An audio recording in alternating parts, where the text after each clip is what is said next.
इतनी मेहनत करते हैं, तो बाकी सब लोग क्यों नहीं कर सकते? Right sir. तनु, एक क्वेश्चन है मेरा। हाँ जी सर। जैसे काफी सारे अभी कैंडिडेट देख रहे हैं मैं, जो हिंदी मीडियम बैकग्राउंड से हैं, आपका बैकग्राउंड क्या था?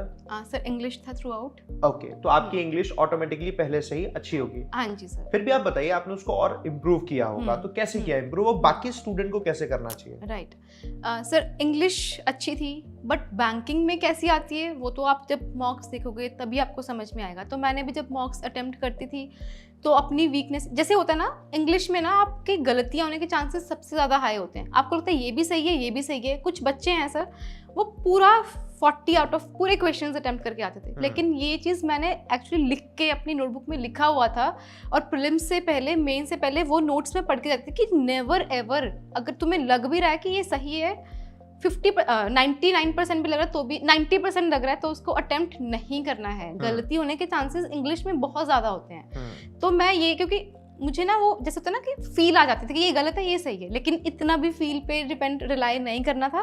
तो मैं यही करती थी कि जब तक मैं 100% श्योर नहीं हूँ तब तक मैं नहीं करती थी। मैंने IBPS PO में मेंस में 27 मार्क्स का किया था, मेरे 23 आउट ऑफ 40 आए हैं। डिस्क्रिप्टिव में मेरे 17 आउट ऑफ 25 आए हैं IBPS PO मेंस में।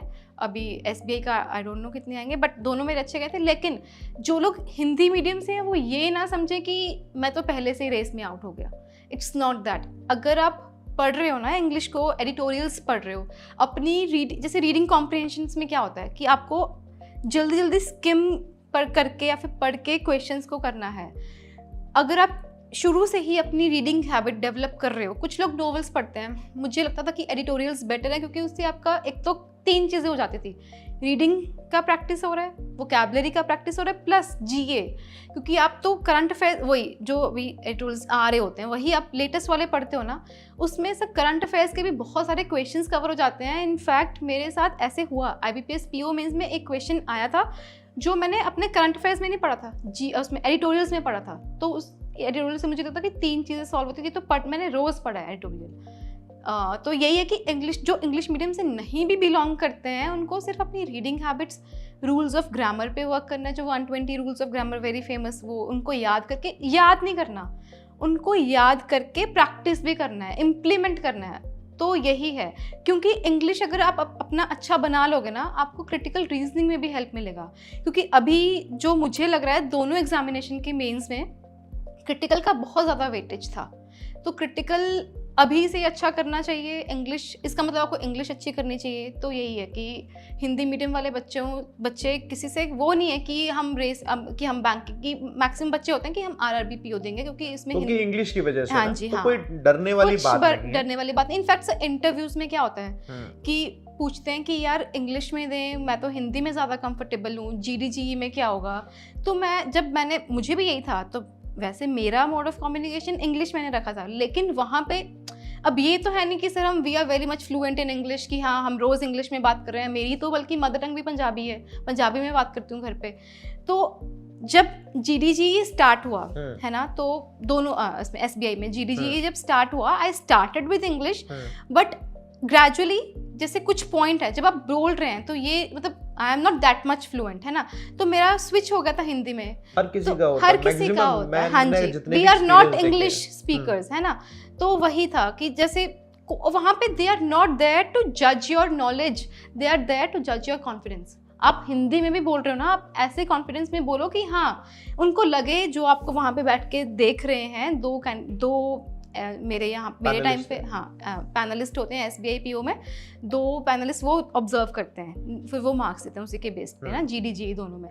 तो अगर आप हिंदी में भी बोल रहे हो, मेक श्योर कि you are very much confident, बस इतनी सी बात है। और same thing goes in the interview में जब मैंने प्रिपरेशन करी थी, मेरा भी यही डाउट था कि सर अगर वो हिंदी में क्वेश्चन पूछे तो मुझे हिंदी में आंसर करना है या इंग्लिश में करना है। मेरे से अगर उन्होंने इंग्लिश में पूछा, तो अगर मुझे वो चीज़ फ्रेम करना बेटर हिंदी में आता तो मैं क्या करूँगी। तो वही था कि आप किसी भी लैंग्वेज में दो, language is not the barrier, आपको बस अपना कॉन्फिडेंस दिखाना है, क्योंकि आप मेंस क्रॉस करके आए हो। वहाँ पे मेंस इतना टफ होता है, आप सब बच्चों को पता है कि कितना टफ होता है। मेंस तक पहुंचना हर बच्चे की बात नहीं होती है, अगर आप कंसिस्टेंट हो तभी आप पहुंच पाते हो।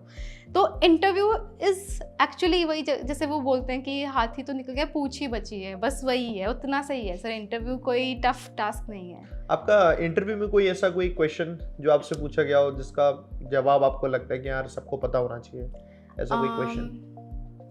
सर इंटरव्यू में मेरे से जैसे पूछा था, जैसे मैं हूँ मौड़ मंडी से, तो मेरे से ना उन्होंने बठिंडा का पूछ लिया था कि, तो मैंने सिर्फ मौड़ मंडी का ही प्रिपरेशन किया था कि यहाँ पे क्या है, क्या क्या फेमस है। लेकिन उन्होंने मेरे से जब बठिंडा का पूछा तो पता नहीं कैसे वो आंसर में से सही हो गया।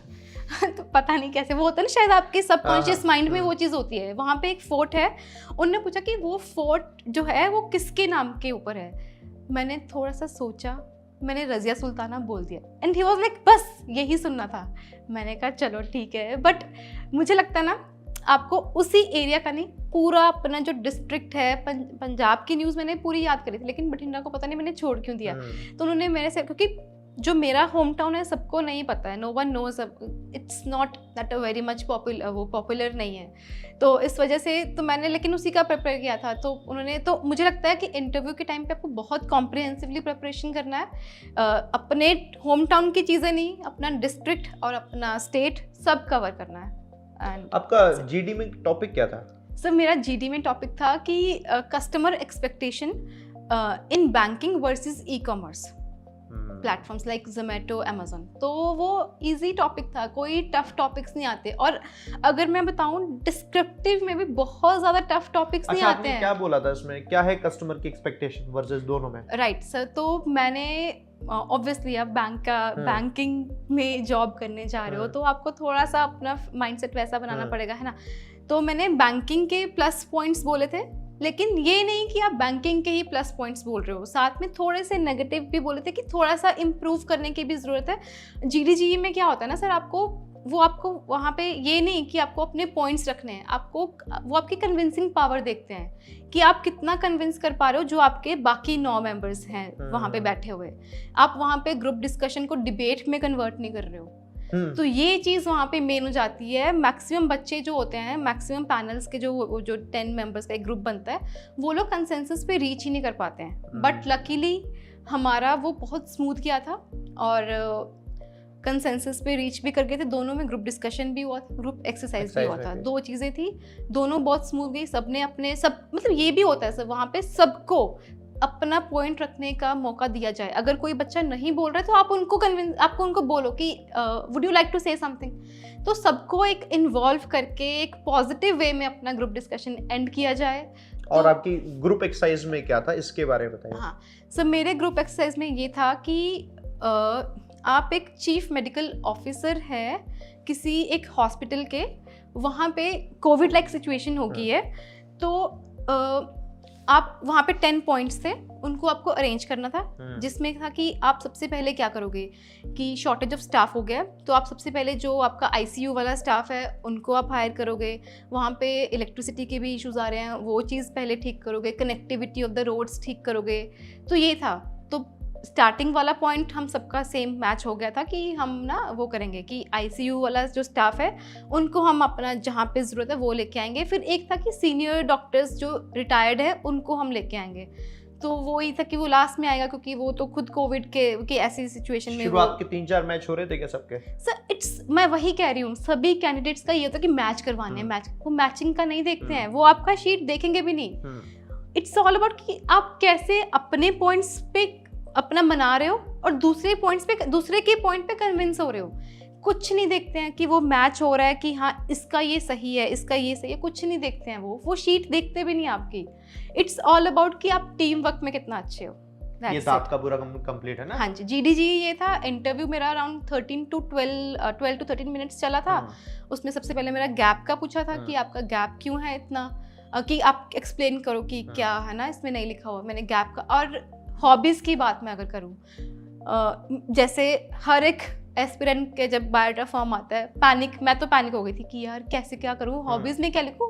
हॉबी में बड़ा कंफ्यूज होते हैं स्टूडेंट, क्या लिखें, वो तो पूछा जाएगा फिर उसमें बहुत डिटेल में। हाँ जी, हॉबीज़ का ये होता है कि जो भी आप वहाँ पे बायोडाटा फॉर्म में ये होता है, जो भी आप वर्ड लिख रहे हो आपको उसमें से कोई ना कोई क्वेश्चन पूछा जा ही सकता है, तो उसको बहुत केयरफुली फिल करना होता है। सर मैंने ना 5-6 फॉर्म्स प्रिंट आउट करवा लिए थे, उनको भरती थी, देखती थी ये क्वेश्चन नहीं, इसको कट करके इसको ऐसे ऐसे, मतलब बहुत केयरफुली मैंने अपना बायोडाटा फॉर्म भरा था कि कहीं मैं अटक ना जाऊँ। ये तो मेरी ही बेवकूफ़ी होगी अगर मैं यहाँ पे कुछ और लिख के उन्होंने मेरे से पूछ लिया और मैं वहाँ पे स्टक हो गई। तो मैंने हॉबीज़ पे ना सबसे पूछा कि यार क्या हॉबीज़ लिखूँ, मेरी तो कोई हॉबीज़ ही नहीं है, क्या लिखूँ समझ ही नहीं आ रहा, बिल्कुल ब्लैंक हो गई थी। फिर ग्रेजुअली मैंने रियलाइज़ किया, अपने आप को इंट्रोस्पेक्ट किया कि यार मुझे ना लिखना बहुत पसंद है। जैसे मैंने अपनी डायरीज आपको दिखाई, मुझे journaling, this is called journaling, तो मैंने journaling as one of my hobbies mention किया। दूसरा मेडिटेशन क्योंकि मैंने अपने कॉलेज में एक आर्ट ऑफ लिविंग है, श्री श्री रविशंकर जी का ऑर्गेनाइजेशन, वो मैंने ज्वाइन किया था, मेडिटेट करती थी, लेकिन लॉन्ग टाइम नहीं कर पाई, कंटिन्यू नहीं कर पाई। बट हाँ, मैंने उसके बारे में भी सारा पढ़ लिया था, कितने टाइप्स के मेडिटेशन होते हैं, क्या होता है, आपको मेडिटेशन से क्या हेल्प होता है, कितने उस ऑर्गेनाइजेशन के कितने सेंटर्स हैं। अभी आप करते हैं मेडिटेशन? सर नहीं, to be true I am not into this, but I will try to inculcate again.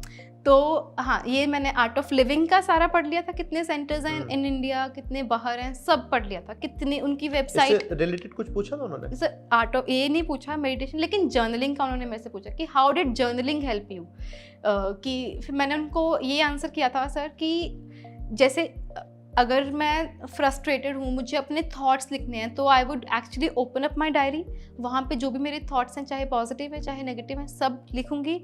और जब मुझे अपना डे स्टार्ट करना है या फिर डे एंड करना है, तो मेरे पास एक ग्रैटिट्यूड जर्नल है। मैं कुछ 3 चीज़ें, जैसे यूट्यूब पे मैंने देखा था कि you should write at least 3 things you are grateful for, तो मैं वो 3 चीज़ें लिख के सोती थी कि हाँ, ये कि आज I am with my family, I am grateful, I had my food, I am grateful, there are many who are not even able to afford this, right.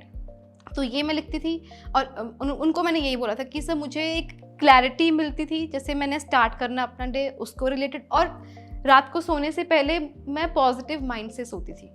This is मतलब मुझे एक ऑप्टिमिस्टिक पर्सन बनाया तो journaling ने बनाया।